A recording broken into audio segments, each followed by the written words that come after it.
Welcome to NARA Fellowship. Today I have Vanessa Davis Frederick, who is a lead researcher, and she's also a learner, and I've been looking forward to having this conversation with her.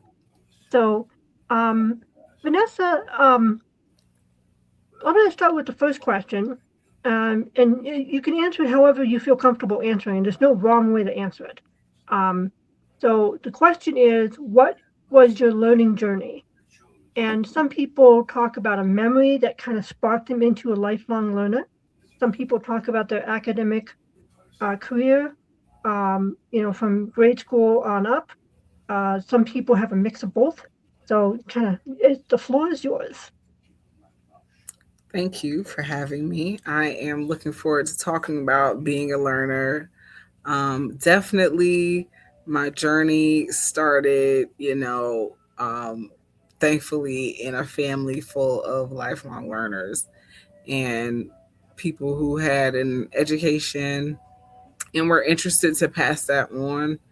Um, I can honestly say that speaking to my mother's side of the family, my grandfather, he uncharacteristically educated all of his daughters. And so this was during, she is from Ghana, West Africa, and she lived around the time of the independence of Ghana from British colonial rule. And so I have aunts that are older that lived during colonialism and that, lived, were born shortly after that. And I have family members in that time period. And, um, you know, so that means my grandfather was born like well into the 1800s. And he was educated, um, and he found it fit in a time that most people weren't, but he educated all of his daughters. And, we're from a farm in a very, very small village. So that is definitely monumental coming from somebody, and of course my grandmother obviously supporting my grandfather in that journey with all of his children. And on my father's side, he was highly educated, world traveled, and his father, um, and his brothers, so my great uncles, all were entrepreneurial and um, performed. My family has a lot of first in the city that I live in now, and so coming from those two backgrounds, obviously education was probably something that connected my parents. And I'm the youngest of three, so there's education in that, and me, just being able to look up to my siblings and my parents and the people that they surrounded us with. Um, and, from there, I was always interested in education. And I realized at that age that I will always be in some kind of education, no matter what career path I choose. And so from that, a love of learning was created. Oh, that's fascinating. That's a nice, rich heritage to have of learners throughout both sides of your family. That's so cool. And so, what are your current learning pursuits, personally and professionally?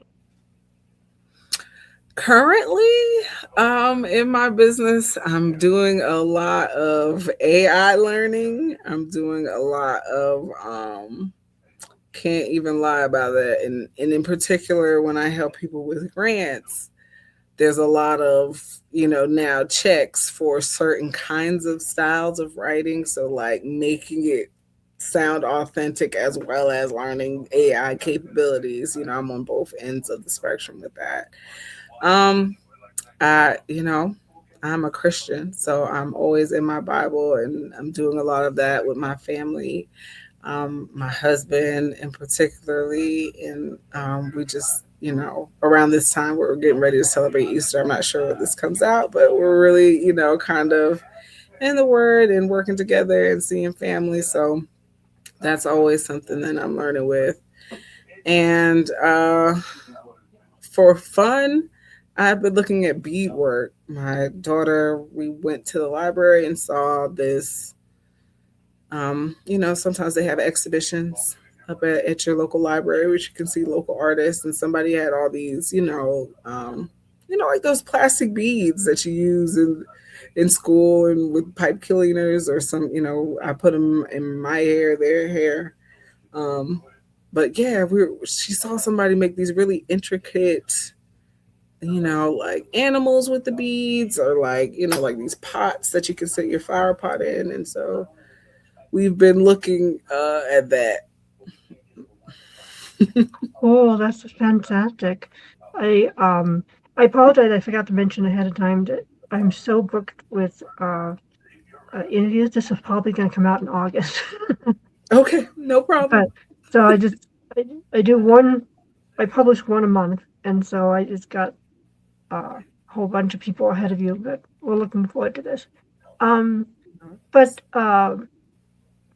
so I'll go to my next question, and then we'll kind of go on different side trails and stuff. Um, what have you learned that gives you meaning?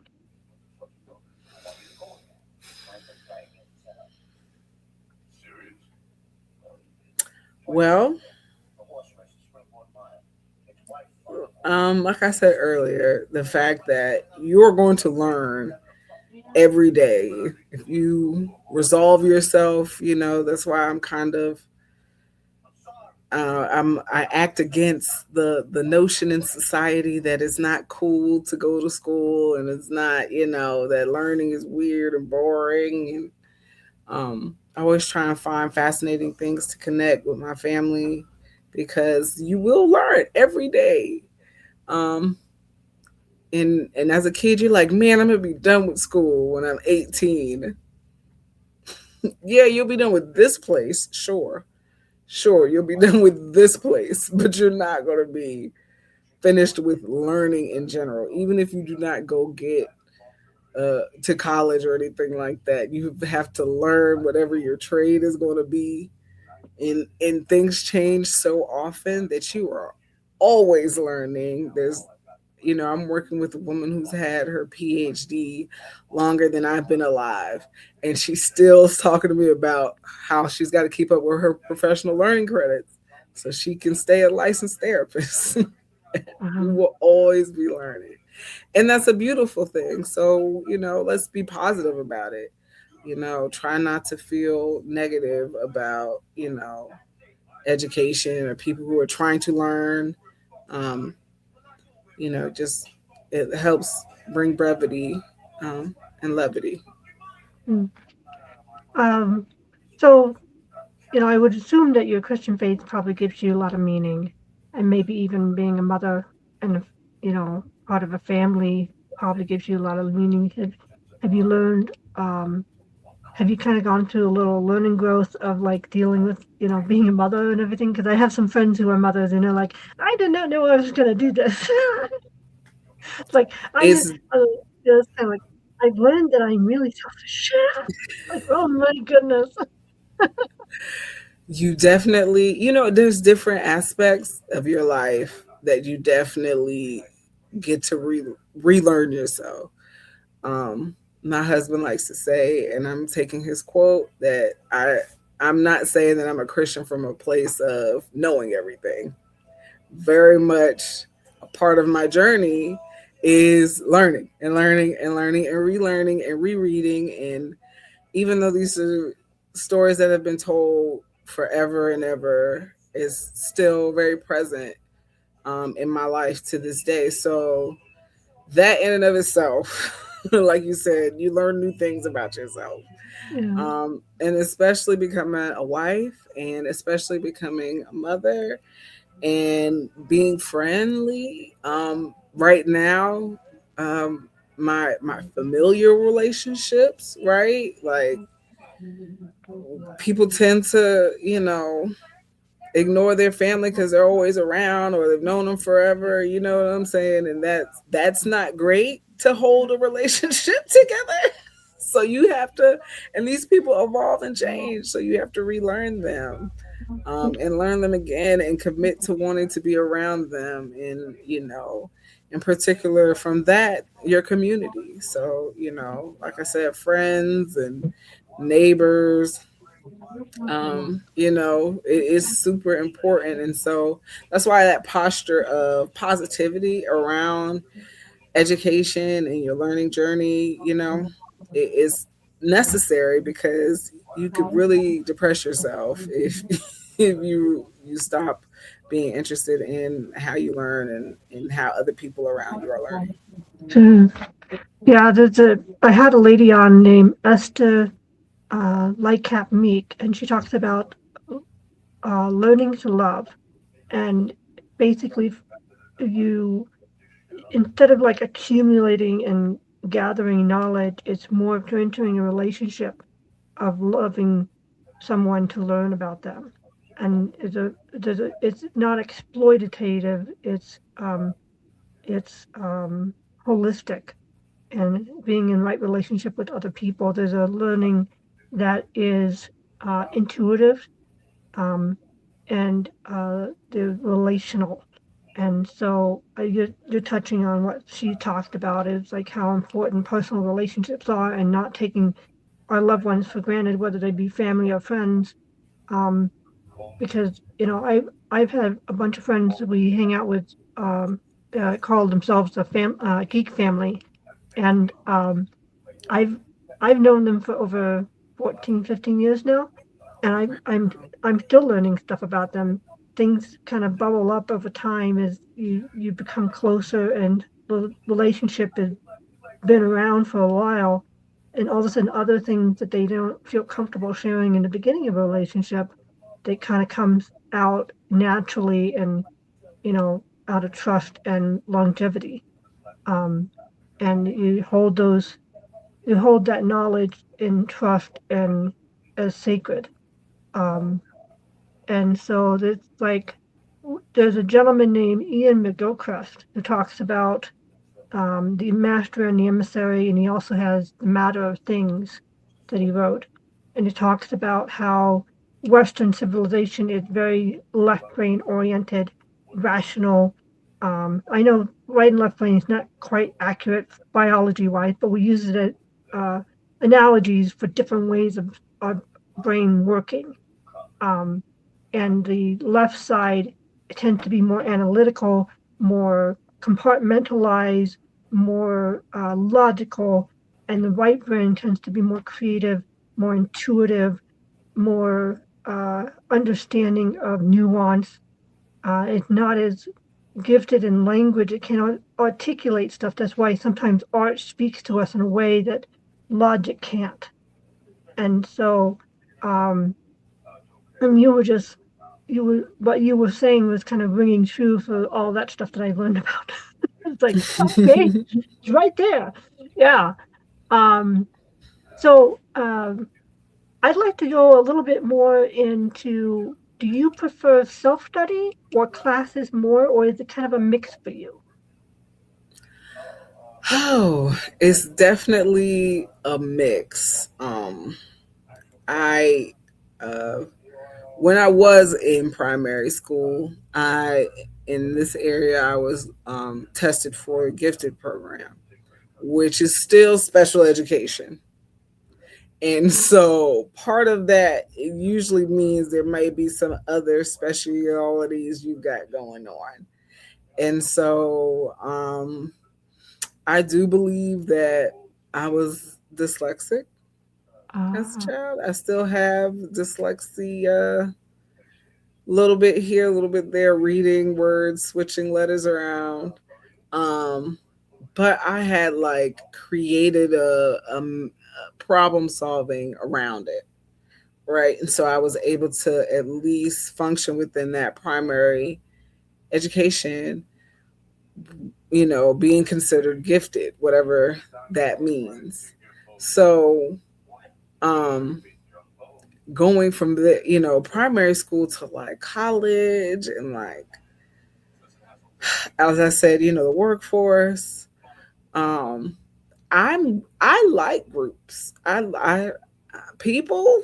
Some people I don't like, but I like groups.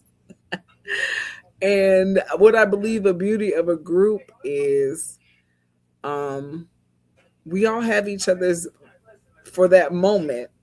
We have that each other's best interest in mind because we want all of the ships to raise with the tide, as they say. Um, so I would have to say this is where I would say the African proverb: if you want to go fast, go alone. If you want to go far, go together. Mm. And that's why I like groups. Now, do I have tasks, especially working as a researcher in in a business, that I prefer to do by myself, that may take very long, trying to get several different people together. I'm thinking like board meetings, right? And in church life, sometimes those church meetings and the meeting after the meeting and the meeting before the meeting, all of those meetings can be a little bit daunting when it comes to like working with individuals, or working as a group. So I definitely would agree with the mixed bunch. Sometimes it's easy for me to get the job done fast, and then at that point there's maybe some edits that happen in and amongst other colleagues. But I don't mind a group. I don't mind, because then that also just reinforces the love. Not the intimacy kind of love, but you grow to care about somebody. You meet somebody there in your group. They may be late. You find out they got a kid and something's going on, the kid's feeling sick or something like that. And, you know, you put yourself in their shoes, you show sympathy and empathy. And that's how, we stick together as a community. And it's hard to hate that person, right? Even if you might have honked at your group member in the car on the way there with the road rage. But once you get in there, you don't realize it was their car. But when you get out, you see the parking lot is clear, and you're like, "Oh, that was Yep. Minor whoops. you."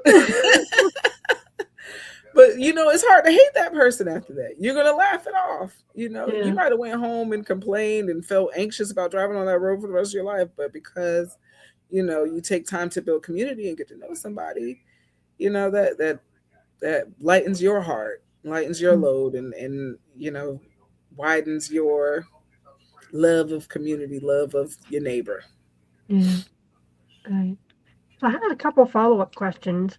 One is, would you mind sharing like what your workaround for your dyslexia is for you that might help somebody who might be watching? Sure. um I love to skim. So I take a skim first. And that was from the test taking strategy of like, if you know the questions. So like, when you get like those standardized tests, I'll read the questions first and then I'll skim it. And if I can notate in a place or just go ahead and answer it somewhere, I look for that particular word, and then I just go ahead and try and answer it, or at least notate that, hey, I might find my answer there. Right. And then I go through it. And I'm a silent reader. Um, Big family, another big family here now that I'm married with kids. But sometimes when I like if maybe losing focus, I will read out loud. And so with the skimming and the read aloud, that helps me just old fashioned sound it out, slow it down. Whereas if I'm reading in my head, I kind of, it's like a second skim almost. Like I'm kind of just trying to get through it, get the gist of the information. Um, I do a lot of like public speaking as well. And so that is real repetition. Um, Therapy is repetition, people. When you go occupational therapy, speech therapy, therapy is the just repetition. And so I'm just my own therapist. No, I, maybe don't have the funds to afford an occupational therapist right now to help me with the handwriting, or speech therapist right now to make sure I'm not stuttering or using those fillers like ums and ahs and like. But we just doing it over. I mean, nothing beats the work of it. Nothing beats the work of it. Though my two little tips of the skimming and knowing the question before that those are probably as tippy as it gets. Nothing beats the work of just getting down and doing what you got to do. Do you find when you can control the font into a font that's made for dyslexia that help you as well?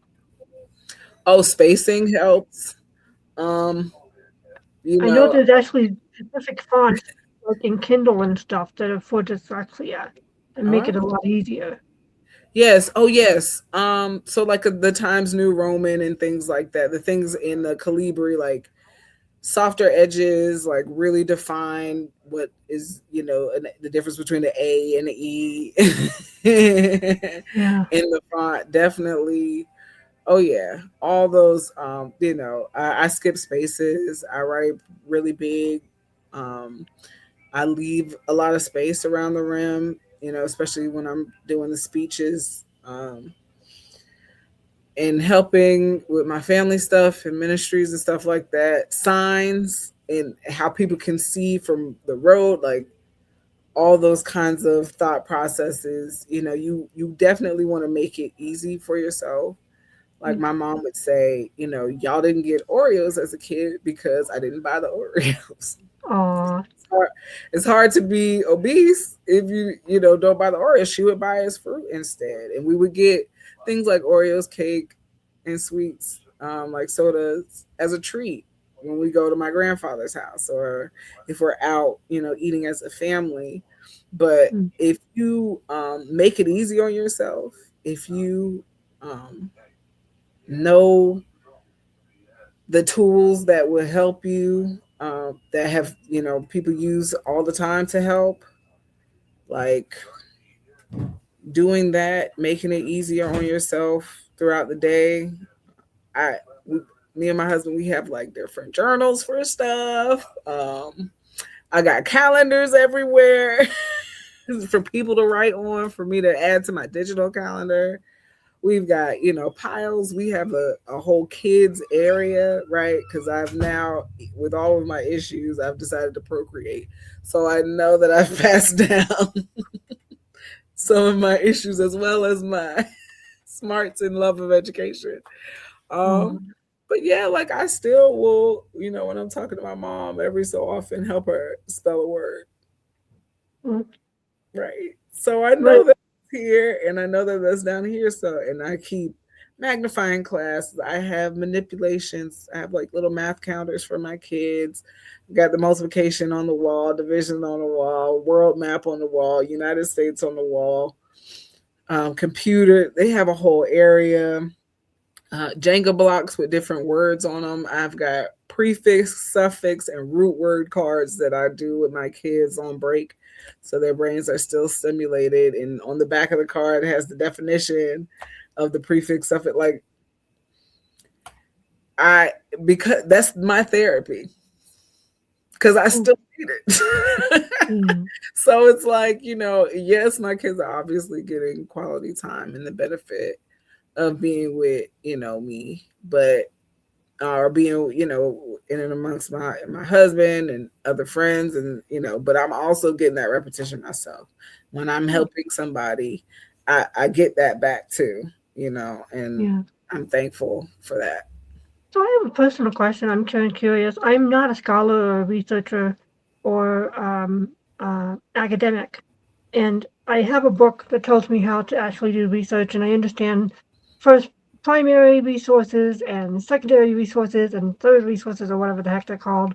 Um, but um, do you have any what works for you when you research stuff for your own personal needs or also for a client?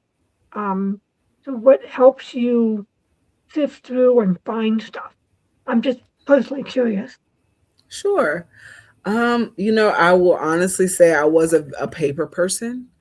But in the digital age, in like you said, for a client, it's just easier for me to make myself digital. I do still have a handheld planner because that is my go-to. And as you may know, but the physical act of writing something down helps with the memorization. So I tell if my brain is just on pilot, just going. So autopilot. I'm going to pick up my planner. But, I also get that ritual at the end of the night or at the end of the week to type it up into my digital space. Uh, with research, another thing that I've been tricked to enjoy is the puzzle of it.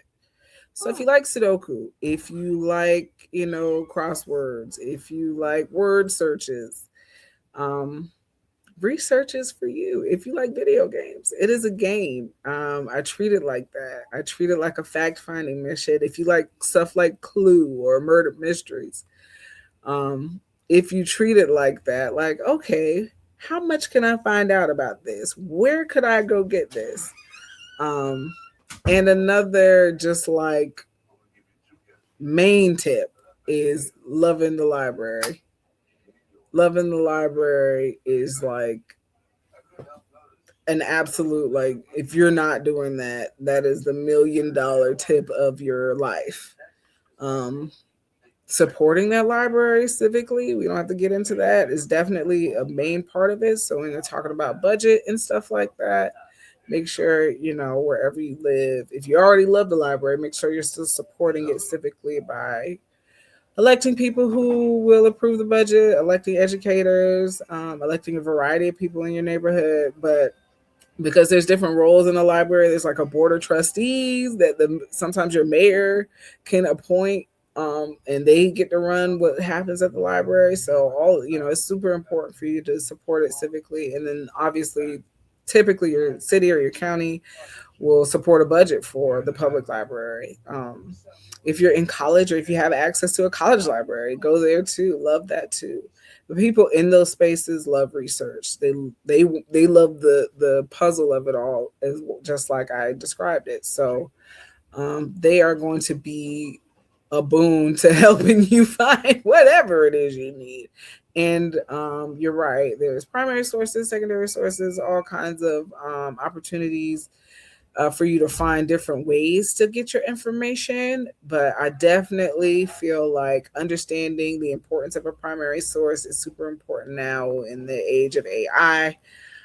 In particular, yes, you can get a lot of things answered, and yes, they happen kind of automatically, and yes, they are doing more of the quote unquote research than you are. But going back to make sure, or using a different method to check your answer. Scientific method, those that love science, they know that it being repeatable.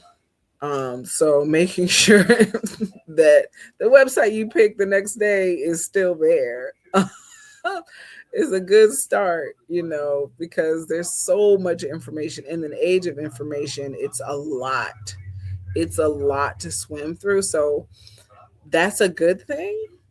But like I said, if you view it like a puzzle, if you view it like a game, then you'll be able to say, okay, yeah, I read that here, and I read it here, and I saw the picture, so I'm gonna guess that happened.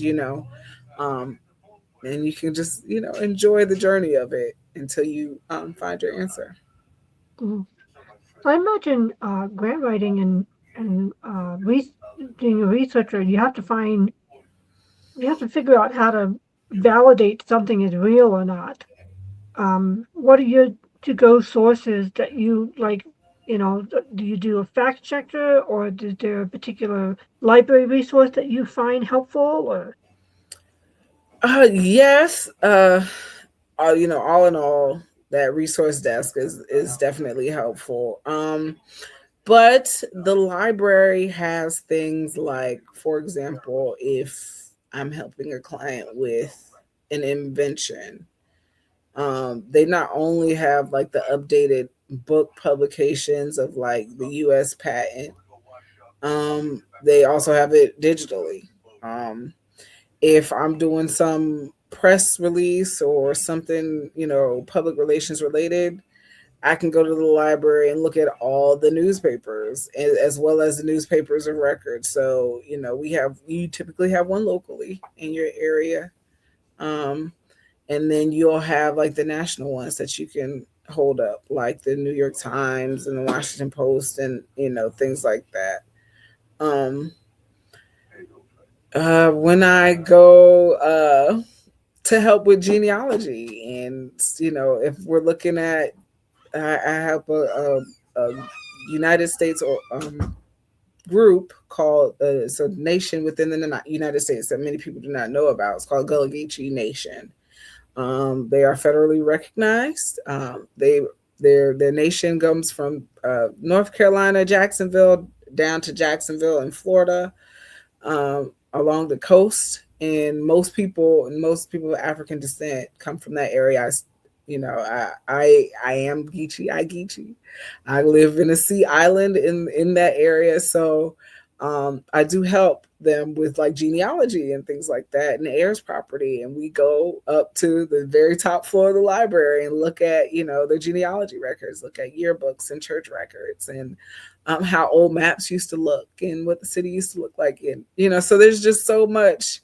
Yes, you could do some of that in the city hall that or your county hall, the county seat of government. You can find a lot of that information there, but you can also utilize the library for they have a variety of things that you can do.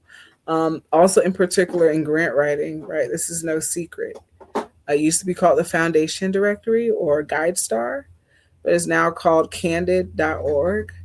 If I could give you any tidbit about it, this is for businesses and nonprofits, of course, but they essentially have a database of past grants.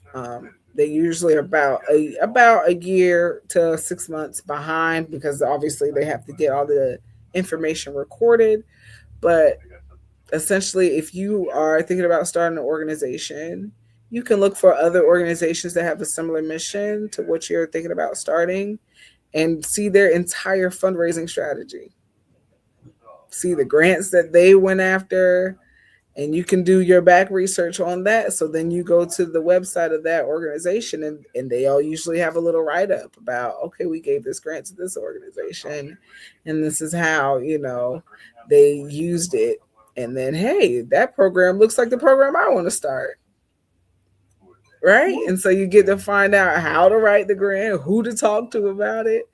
And even if it's not in your area, you can look at different grant tours, which are like the foundations, um, and just see their missions and see their annual giving and see the type of things that they give to, and can find out the timeline, the strategy, all of that. So usually your library will have it for free, so you don't have to pay for it, but you can get a paid subscription to be able to do that in your own home. But like I said, this is a library, and they tend to also have other business statistics. So like if I'm helping somebody write a business plan, I'm going to the library because they have local business statistics, census information. Of course, you can find all that via AI and stuff like that, but in order to find the primary source, to know you're getting it from a primary source, this is how you check and see if it's actually true. You've got to go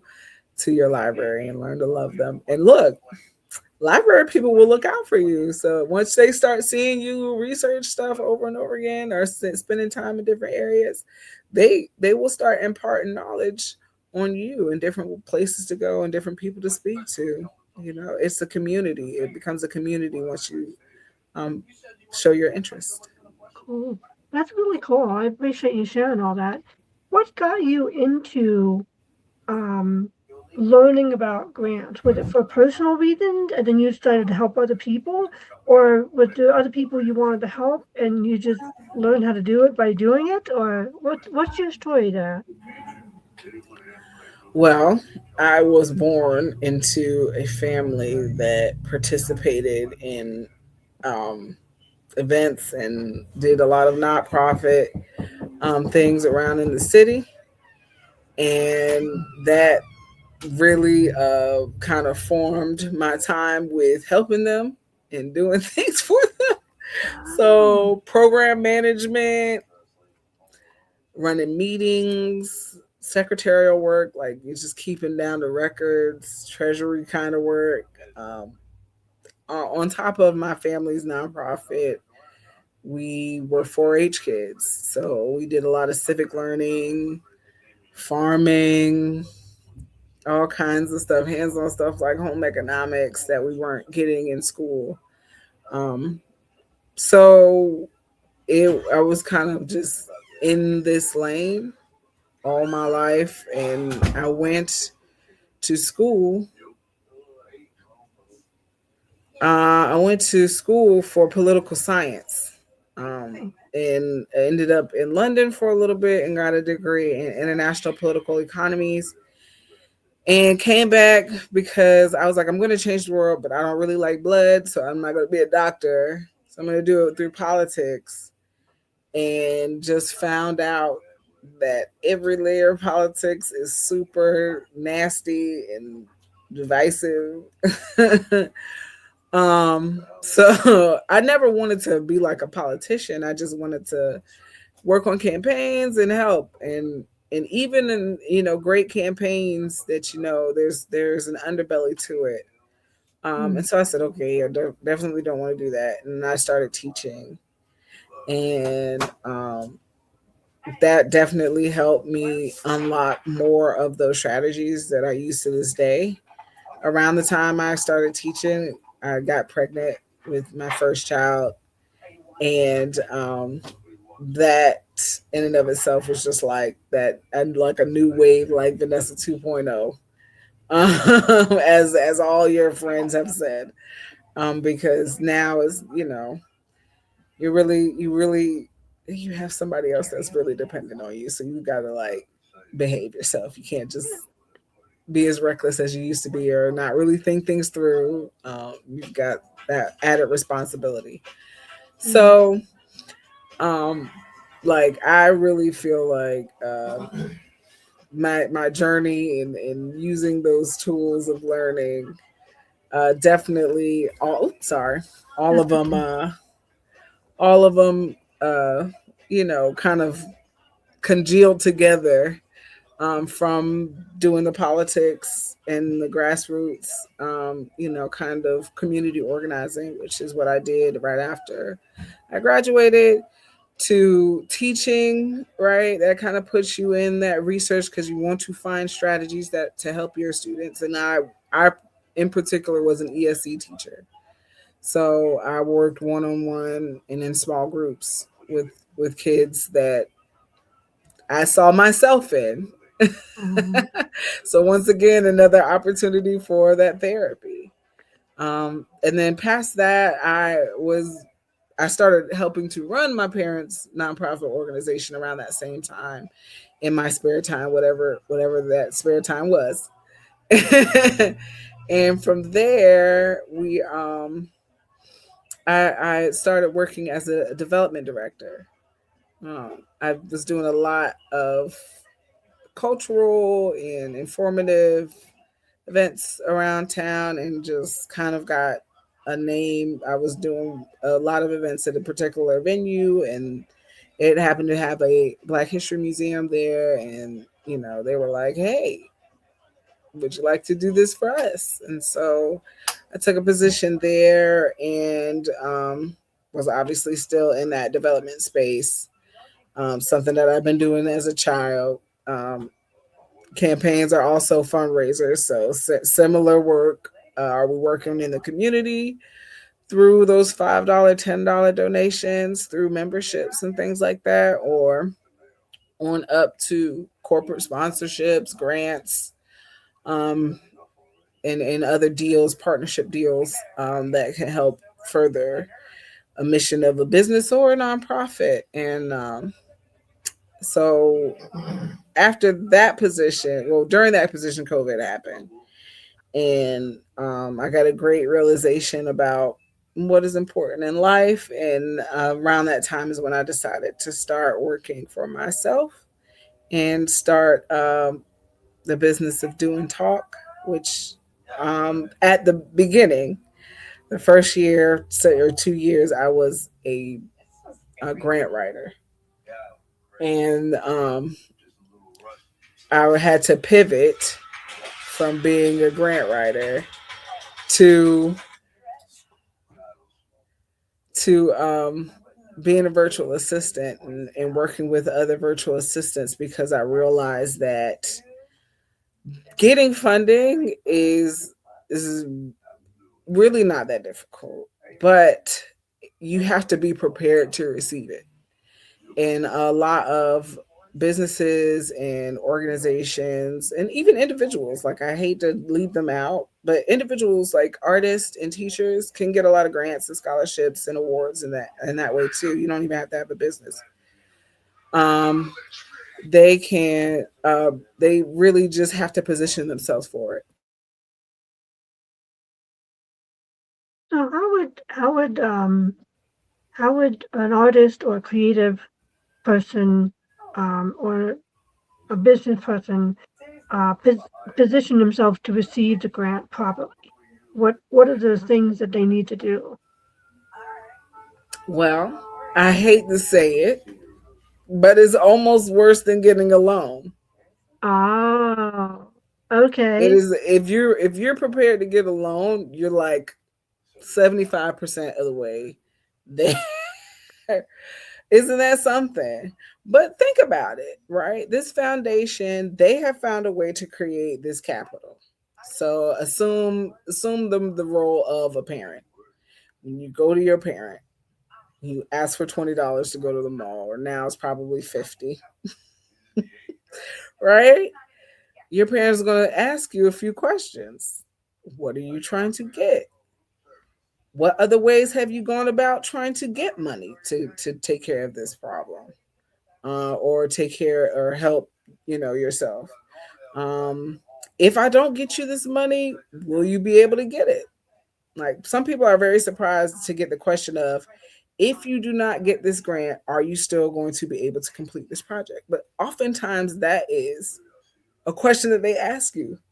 Doesn't that sound like a trick question? I need the money to do the thing. If you don't give me the money, I won't be able to do the thing. But it's having a mindset and a budget around all of those things like you would with a loan. But now you've got to, you know, convince this organization, this foundation, that I'm going to use your funds to further your mission. And here's how. Ah, so you have to do you have to follow through. You can't just like flake out or something like that. It's Yeah, I have a often. book. I have a book that talks about the sponsorship kit, and it sounds very Mhm. similar to that. But they want they're giving you money or publicity support for to further their goal as well. And so the It's the same. foundation is more nonprofit, and you don't have to pay them the money back, but there's certain obligations you have to meet in order to um, to receive the funds. So, are there anything? Is it they have to they have to do bookkeeping as well? They have to return in reports. Is that part of the follow through that needs to happen, or Each one is different. okay, So you have, like, I've applied for some grants for an artist that it is literally one sentence. wow, You give your name, your address, your information, but you've got to sell them your idea in one sentence. And I've also been a part of a grant for the National Endowment of the Arts, that is a book long, so it really depends on where you're seeking funding. Oftentimes, budgeting is a part of that initial application. Oftentimes, you know, and some grants are different than just the we just hand you the money, right? Some grants are re-grants, so you have to submit your receipts to prove that you paid the money, and then they'll give you that money back. Oh. So it really depends, and that's part of that research portion, right? That I have to make sure that you are in alignment with that. The state and federal government, and sometimes even local cities, give grants, and with those, sometimes you have to be in business 2 years, 10 years, because they want tax returns. But there's also opportunities that you can just come up with an idea, like business pitches, right? We Mm. all like Shark Tank, those business pitch competitions and things like that. And you just got a picture. You don't even have to have a website. You don't even have to have anything. You just can come up and pitch your idea, and you have access to funding for that idea. Ah. So, part So, of oh, my go ahead. job is determining what works best for you. Ah. So, does it, when they ask you that trick question of like, are you going to be able to find this money if we don't give it to you? Is the answer yes or no, or it depends on who they are? As a Christian, as a mother, I'm going to tell you always be honest. Okay? Always be honest, because you never know, and where that's going to land you. Just you can always keep up with the truth. All Oh, right? So, yeah. if you are on your last leg, I'm going to also advise you to, hey, maybe applying for a grant isn't where you need to start. Maybe you need to be looking towards partnerships, bartering situations. Let's think about this, because these people may be asking for more than you can give. And Mm. yes, the money is there, but if you're not positioned to receive it, then you're going to mishandle it, Mm. right? But the answer, I would also say, usually gets me the award is, if I did not get this funding, yes, I would still do this program. Maybe I might do it later on in the year. Maybe I, pare it down some and don't, have the balloon arch every time. Or maybe I find, I have other partners. I make a plea to my donors. Like you have that book, I find a sponsor, a local sponsor, or one of the people who I'm working with that will help and sponsor a little bit more. But the answer should be yes. And so if the answer is not yes, my suggestion is to work to make it yes and then reapply. Good to know. Thank you. Yeah. We want to be honest, but there's also the business LinkedIn speak, explaining it a certain way in the best Yeah, light. yeah, yeah. And like I said, if it, honestly you still want to do that because you want to show them that this is your passion about their mission, that Mm. you are doing the work and that you will do the work, and they want, everybody wants to hitch their horse to a carriage that's going up. So these foundations want to hitch their horse to people who have a work ethic and that are sustainable. So if you're already thinking of ways to mitigate, or if you're already planning on doing this, we're just going to be a part of your mission building, then they're ready to do it with you. They'll be more inclined to look at your request. Cool. Very cool. So, I really appreciate us going on that. I was kind of curious about all that. Um, so, my next question is a little bit of a side trail. Um, What challenges do you need to overcome and what's holding you back?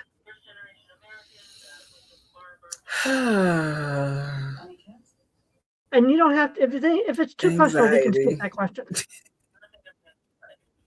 No, anxiety. Uh, I'm a worry wart. uh, And I hate to admit that because I have faith. I have yeah, anxiety I sometimes. know. It's like the Christians were expected to have perfect faith and everything, and the majority of us are like, "How are we going to do this thing?" And everything's going to go wrong. And so you live in that duality of like being a human, a flawed human, and I know quite a few people who are Christians as well who struggle with anxiety as well, and it says in scriptures, "Don't be anxious," and I'm like, how? Could you just explain how? That would be helpful. Yeah, yeah, it's one of those There's things. gratitude and there's like thanking God for stuff. Got that on that. How do you get this thing away? It's like just how do we just let go? It's like I watched a video a couple nights ago with Simon Sinek and a Hmm. and a business friend of his who he's really close friends, and they had a really wonderful thing talking about hospitality and stuff. And they were talking about very rich people, like very wealthy, like billionaire type people and stuff. Hmm. And even they, with all their money, they are anxious because they know it could slip away from them. It's like one billionaire ended up losing a whole bunch of money, like 80% of his money in the recession back in Mm. whenever it was. Um, and they know that's possible. And even they, in their their their their appearance of security, know that it could slip away from them. And so it's like it's a human problem, not a money problem. It is, man, So and it's like, I do struggle with my anxiety, but yeah, you know, that also kind of sometimes leads to procrastination. It leads to, it just kind of lead. It's a slippery slope. So I yeah, do my darndest not to, to let it get over me. I try to just take little bits at a time. I try to take moments. I obviously feel strongly about community and building community. And so I definitely lean on my community in those moments when I'm feeling super anxious. But, yeah. you're actually about to see some of my husband's Bibles in this moment. Like, this is so close to me. Aw, So, that's where I go first. I got to go there first. yeah. I have some questions. So for media and creative people, we're taught that we're supposed to build a community, uh, find our tribe, all that kind of stuff, and building a writer's platform or a creative platform or something. And I stink at this, and I don't know how to do it. I've read some books. I wrote a book, an anthology on community, but it was like piecemealing from about different people's takes on community or about community from different walks of life. And it was kind of born out of a little online community that I'm a part of that facilitates in real life community. And that's much more organic and everything. And it's not really chasing a platform or anything. It's really trying to facilitate, you know, meaningful conversations with people. Um, and so I look at that and I'm like, how do I actually do that? So what is some stuff that worked for you, for your family, with your nonprofit and stuff in facilitating and helping uh, community exist and be created? Well, that's a really good question. I would say the what I saw that worked in my family's organization and in the organizations that I see now that I help out is you have got to like not be the center of attention. You kind of have to listen to your community. Now, part of it is going to be your authenticity. part of it is going to be they're coming to get to know you. They want to know you, especially if it's you or your organization. They have a reason to be there, and they're going to love that reason. But at a certain point in time, these very same people are going to say, "Hey, you always have strawberry soda. We like blueberry soda. Can you add blueberry soda? You should add blueberry soda." You know, I love I don't like strawberry. I mean, I don't like blueberries. I never like blueberries. At that point, you should probably listen to your community because these are the people that keep showing up for you. In Mm, particular, my husband runs a ministry, and right now, you know, he's got a consistency thing. He has a men's ministry in particular called I Am Men, and the mm, gentlemen they love to go out and talk, and they can meet sometimes Saturday mornings. They like to meet at restaurants and things like that. But when I see the smile from his face after leaving the group of guys and talking, and it may be one guy, it may be a whole bunch of people on live, it may be whatever. Um, it's always getting an opportunity to touch that one person. So I believe that he builds community and he's showing that example by touching each and every one of those people individually. So mm, I know once you start getting to like followers and you're talking about thousands upon millions of people, doing your best to have a individualized touch, definitely goes a long way. And we all mm, know the tricks from MailChimp to like have it say your name in the subject line and things like that. That doesn't help. That does really help. But mm, in the moments that you are face to face with people, like reading comments on your live, if you see people comment on your live or comment on a video, or thanking people in the reviews, or um, with me and my clients, I remember birthdays. I remember our anniversary from when we signed the first contract, and I tend to remind them of that.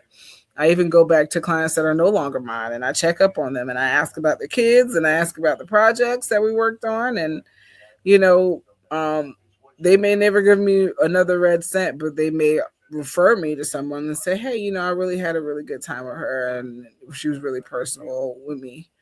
um, but that also goes back to the first thing, which is listening to your community. mm, You gotta listen to them. If you notice that you're an artist and all of your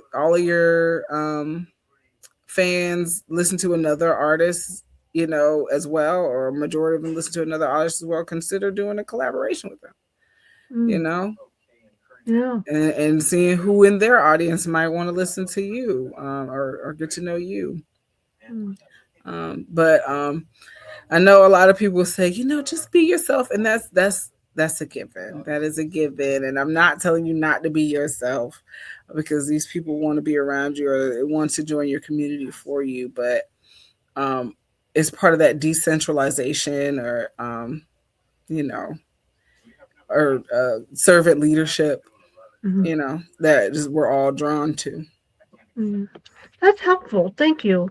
Some of it I've kind of known, but hearing it from you fresh is really, helpful for me and probably for some of the subscribers.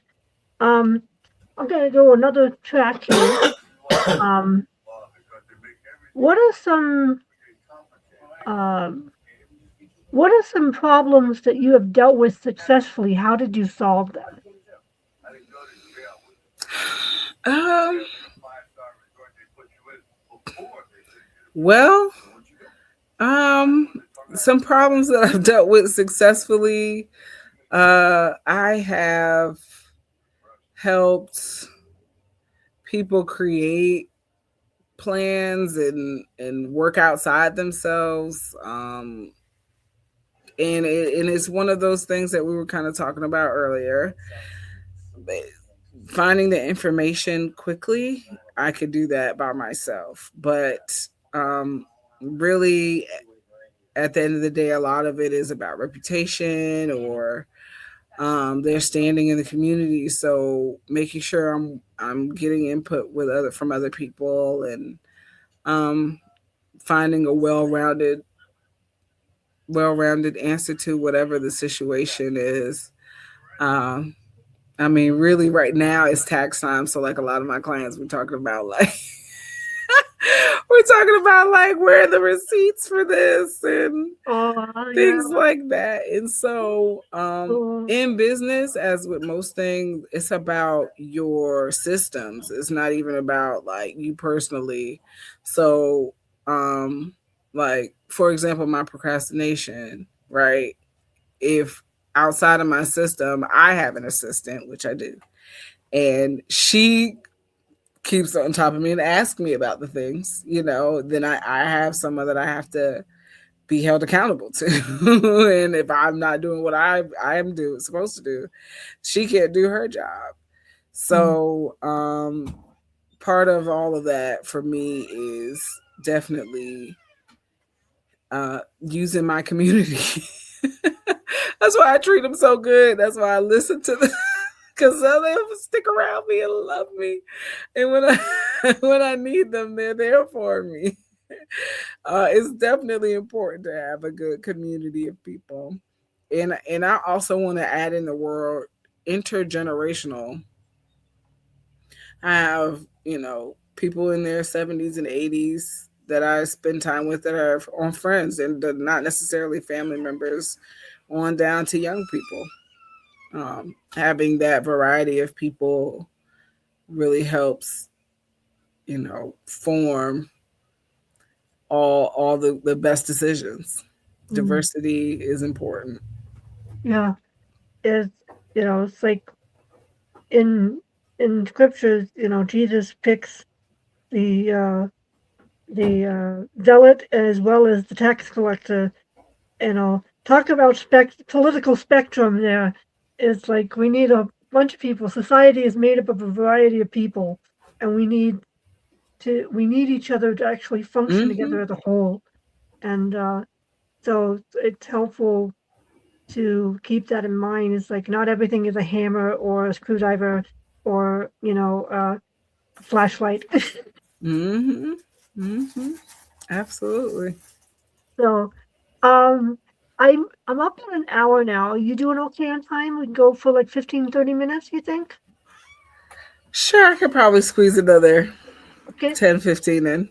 Okay. I think let me I have three more questions left. And Okay. so what are some resources, types of tools, or things that you found that are helpful? You kind of answered this one a little bit with the different resources for grant writing and library resources and things that were available there. But is there anything for you personally that you found helpful in learning and or in your work that's helped you as a tool or a resource or something? I am nothing without my calendar. That is my organization tool of choice. And oftentimes you have like a task list that can be assigned to it as well as like events. So I use both of those modalities. I schedule 15-minute interventional, in whatever that word is, intervals. Okay. To get myself, buffer room around things. You can kind of take some time and set your calendar up, and it'll like automatically remind you. And I got an automatic reminder for an hour and a day before, sometimes a week before. Um, and then, like I said, the task list can be assigned dates, times, and things like that, a level of urgency. And my husband, when we were dating, he had to get used to that because I had a lot of hats that I was wearing at the time.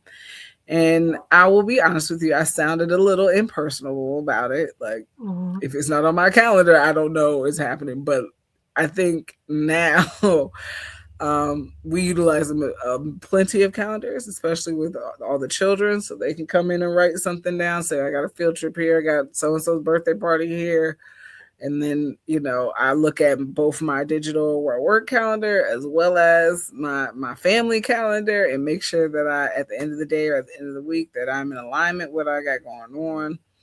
And I think now everybody's starting to love the calendar because once it's on the calendar, it's higher likely that it's gonna get done. Oh, I'm going to get to it, and if I can't get to it, I'll at least get back with you and tell you I can't. yeah. Uh, so Um, yeah, that's that tool. I utilize every bit of it. I send invites to people.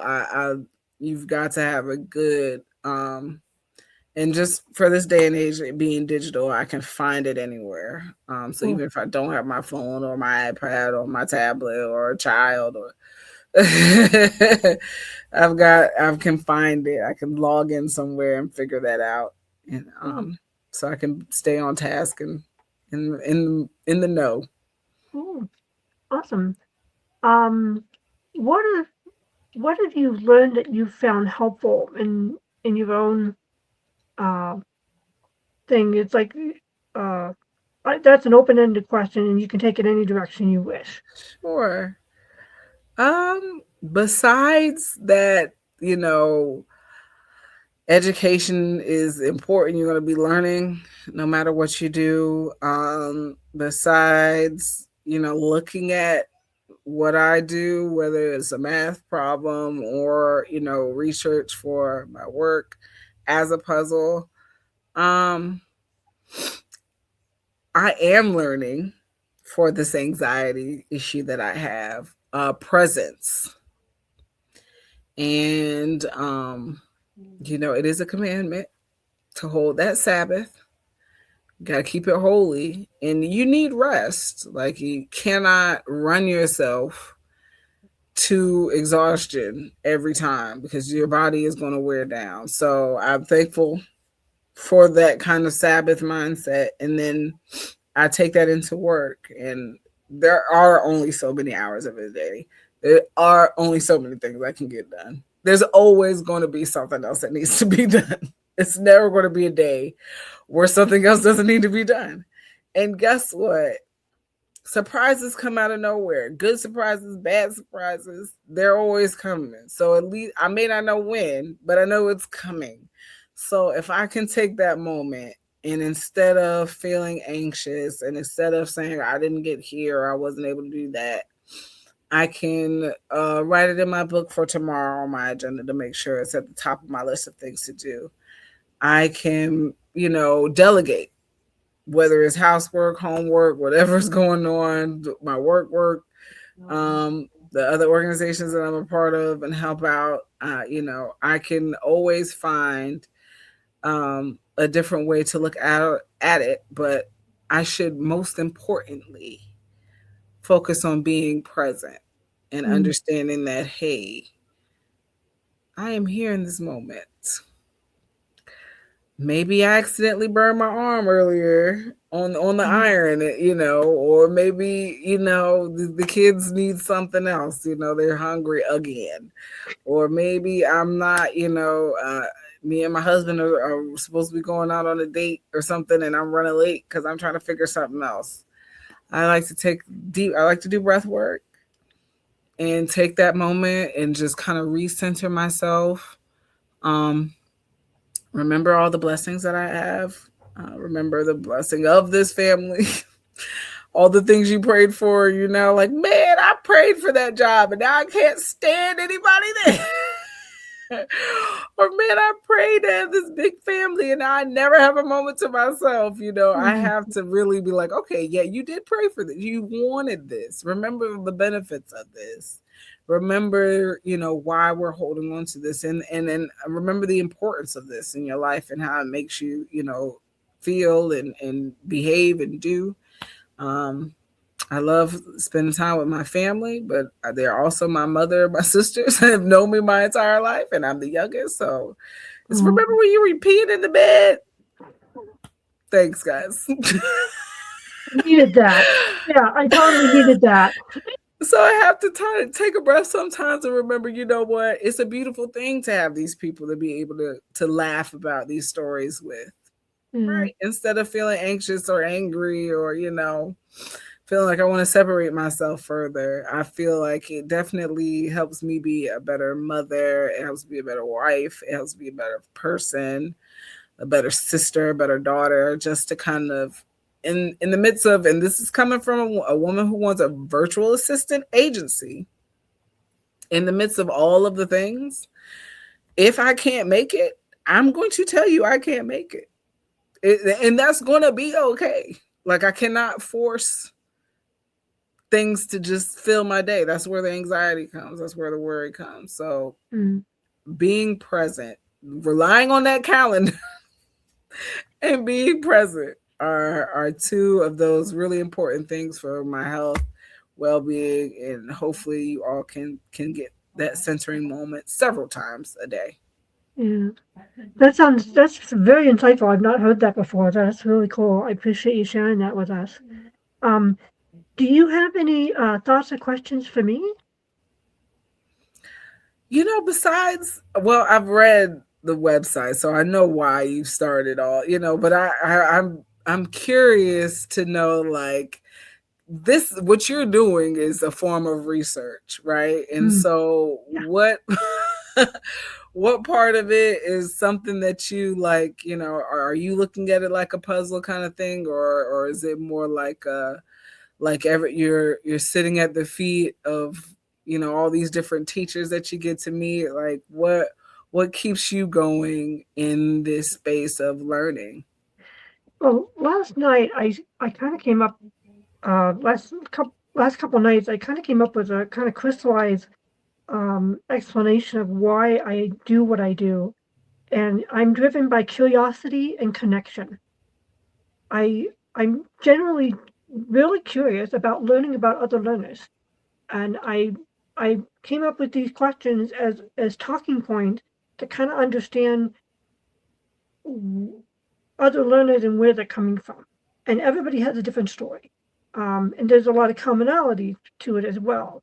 And I just really enjoy talking with wonderful people like yourself, and just having conversations and learning from you about your story and your perspective on stuff, and getting the insight about being present and as an antidote to being anxious. I've not read or heard that anywhere else, so that is actually very edifying. Um, so I have moments like that where you guys bring me insights and wisdom and kind of a shared kindred spirit of us being learners together. I don't know of anyone else that I've stumbled upon that is trying to just befriend other learners and just talk with them, and that's what I like to do. Um, I've expanded that out where I talk with creative people and have creative chats.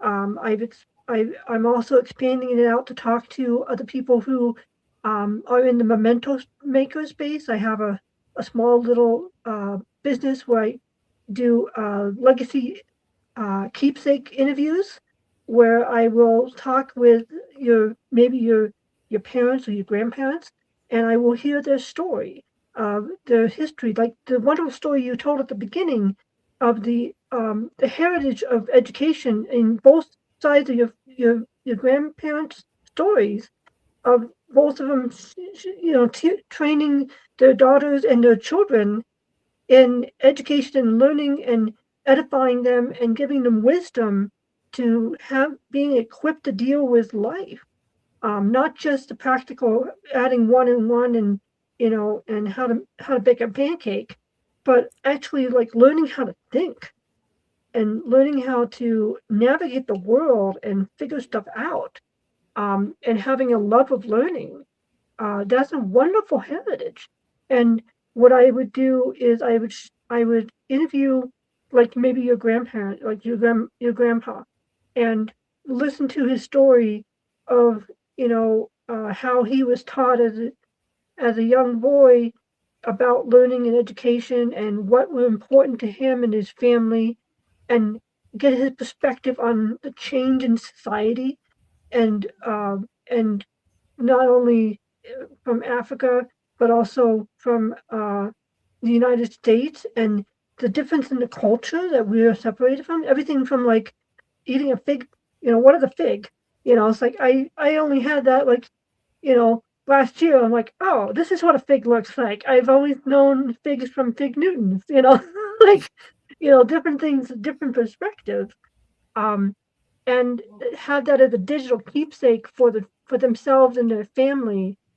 Um, so it's a heritage of their, and so I did that because I was genuinely curious about people, and I wanted to learn about people, and I had wished that I had done that with my dad and my grandparents. That would have been cool if I had known about that and if I had the tools for that back then.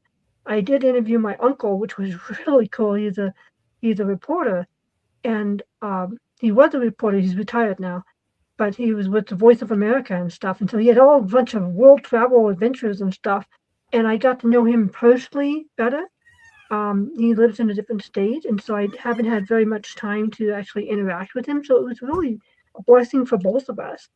And so my main the thing that drives me is curiosity and connection. So I apologize. Went off on a rant on you there. No, no, So, no. I do you have appreciate any that. other Most thoughts or definitely. questions? No, I really enjoy speaking with you. I really enjoy the opportunity to look at the website and to learn Oh, from other learners and by listening to your past interviews. So oh, sure, yeah. I really yeah, appreciate your time today, and I appreciate you, sharing so much of yourself. It's really heartening. I just love doing these and talking with wonderful people like yourself, and just hearing your story and your perspective on things, and getting little nuggets of different things that help people and whatnot. So I have one last question for you. okay. And it's one of those hope that makes people feel good kind of thing. But do you have any thoughts or words of encouragement for other learners? Yes, you know, enjoy the journey. Definitely set goals, definitely have, a destination that you're going to, but enjoy that journey. If you find a way to love the journey, that makes it so much easier. So, yeah, definitely enjoy the journey. Cool. Thank you so much, Vanessa, for being on NAR Fellowship, and thank you everybody for watching, and for those of you who subscribe, thank you very much for supporting the show. Um, if you ever want to reach out to me, just check out the website. It'll be in the video description below or in the channel information above. Um, Thanks again. Bye bye.